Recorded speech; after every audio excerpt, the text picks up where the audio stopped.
కర్నూలు జిల్లా డోన్ రాయల చెరువు రోడ్డును ప్రారంభించిన అనంతరం మంత్రి బుగ్గన రాజేంద్రనాథ్ రెడ్డి అదే రోడ్డుపై దాదాపు 10 కిలోమీటర్లు పాదయాత్ర చేశారు. వివిధ గ్రామాల నుంచి భారీగా తరలి వచ్చిన నాయకులు, కార్యకర్తలు, మహిళలు యాత్రలో పాల్గొని మంత్రికి స్వాగతం పలికారు. ఈ సందర్భంగా వారు తమ తమ గ్రామాల్లో నెలకొన్న సమస్యలు మంత్రి దృష్టికి తీసుకెళ్లగా అక్కడికక్కడే సంబంధిత అధికారులతో మాట్లాడి వాటిని పరిష్కరించాలని ఆయన ఆదేశించారు.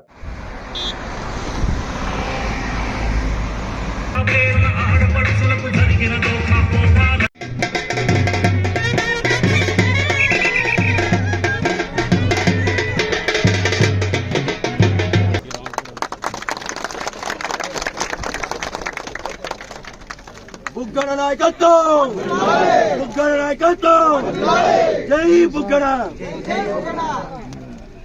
సార్ ఒక సెకండ్ సార్ సార్ ఇక్కడ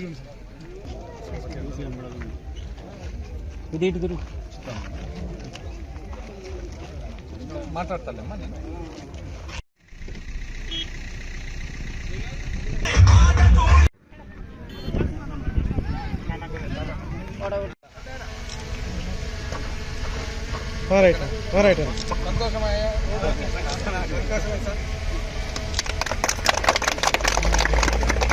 అందరూ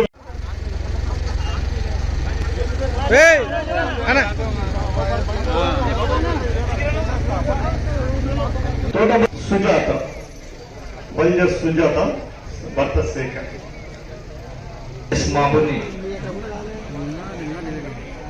ఈ కార్యక్రమాన్ని సార్ చేతుల మీదుగా జయప్రదం చేస్తారు. ఈరోజు మనం చేసుకుంటున్న కార్యక్రమం 56 మందికి ఇల్లు లేని వాళ్లకు పట్టాల పంపిణీ. పట్టాలు కూడా ఎటువంటి స్థలము, చక్కని ఊరికి దగ్గరలో ఉండి లెవెలింగ్ చేసి ఇండ్లు కట్టుకునే దానికి శుభ్రంగా ఉండి రాబోయే కాలంలో కుటుంబాలతో పాటు చక్కగా జీవనం చేసుకునే దానికి అవకాశం. పద్మనాభయ్య గారు ఉన్నారు, మాజీ సర్పంచ్ గారు. అయ్యా ఎప్పుడైనా అనుకుంటారా మీరు ఇట్లయితుందని అభివృద్ధి? అయితే ఇప్పుడు అయ్యే చెప్తున్నారు, పూర్వానికి రోడ్ ఎట్లుందో ఒక్కసారి మనం చూసుకోవాలి.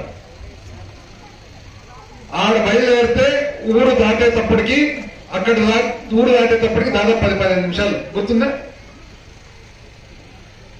కోవుల బ్రహ్మలో ఉన్నారు, ఎంతసేపు పడుతున్నామో మనం అక్కడి నుంచి కానీ 10-15 నిమిషాలు పట్టేది. గుంతలు నీళ్లు, కాలువలు, రకరకాల బాధ. ఈరోజు చక్కగా రోడ్ వేసుకోగలిగినాం. రేకులకుంట అనే ఊరు నాకు తెలిసి ఊర్లో పని ఉండి ఎవరన్నా రేకులకుంటకు పోయే తోళ్ళు ఉంటే తప్ప అసలు ఊరు ఉందని కూడా నాకు తెలిసి ఎవరు తెలిసిండదు. డోన్ మండలం వాళ్ళు కూడా ఎంతమంది పోయింటారు? రేకులకుంటలు ఉన్నారు ఎవరన్నా? ఎవరన్నా అనుకున్నారమ్మా మీ ఊరు ఉందని చెప్పి ఎవరికైనా తెలుసునా? ఇప్పుడు ఎట్లుంది, పోయే తోళ్ళంతా ఆపి ఎక్కడికి పోతుంది ఊరు అని అడుగుతారు. అట్లా అడగక ముందే బ్రహ్మాండమైన బోర్డు పెట్టిస్తున్నాం రేకులకుంట అని.